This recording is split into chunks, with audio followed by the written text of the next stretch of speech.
Quattro game, back in the building for another video. And today's a big one. Boys, today is the day. So obviously you've seen in the last video, the S3 died to death.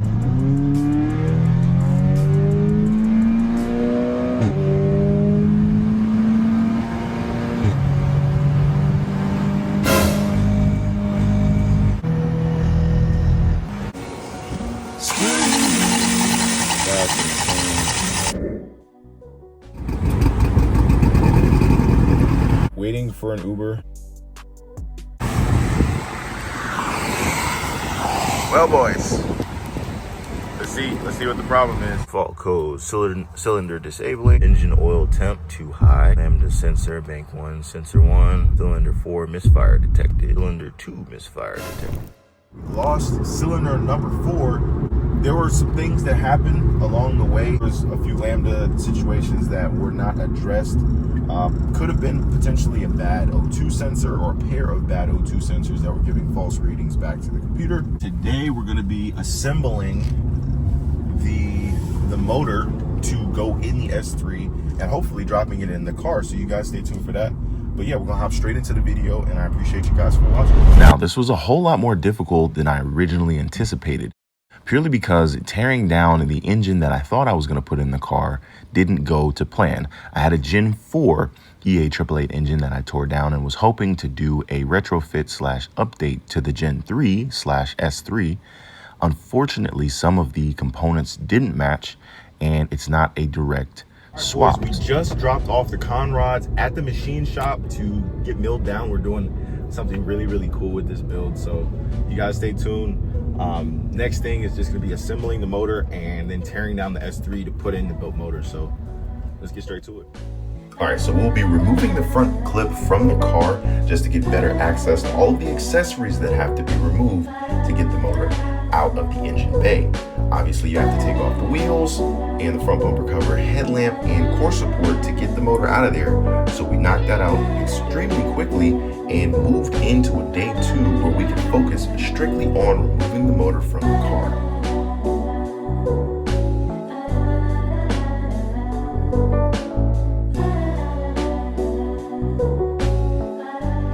All right, boys, end of day 1. The engine and trans are completely decoupled.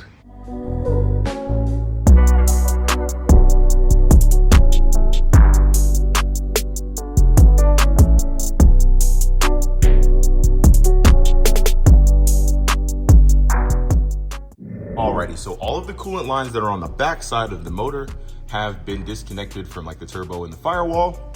I disconnected the shift cable, so that's out the way. Probably need to move that so it doesn't catch on anything.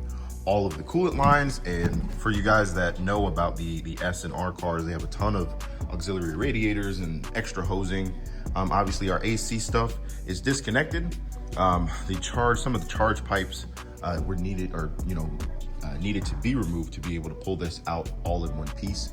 The harness is disconnected, and all of that stuff that's attached on that side is also disconnected. So we're gonna try to keep this thing together as much as possible, obviously disassembling all of the accessories that need to be swapped over. And then once we do that, we'll be ready to go for putting the motor back in the car. So we have a ton of work to do, but I'm super duper excited because once we get this motor out and get it disassembled, we're at that magical halfway point where things are gonna start to go back together. So let's hop straight into it.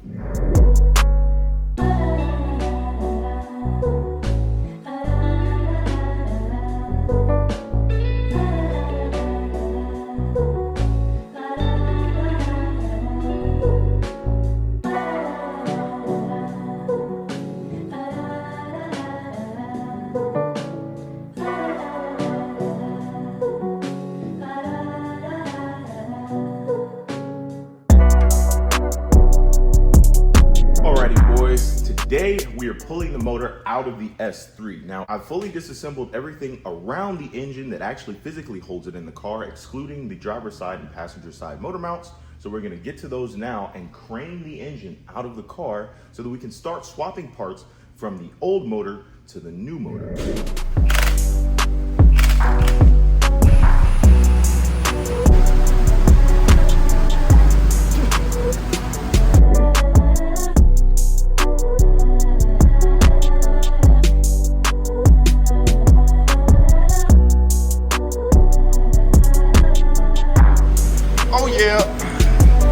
Yes, sir. I know it's super duper windy in here. I'm sorry. It's loud. But let's go. Engine is out. Let's freaking go.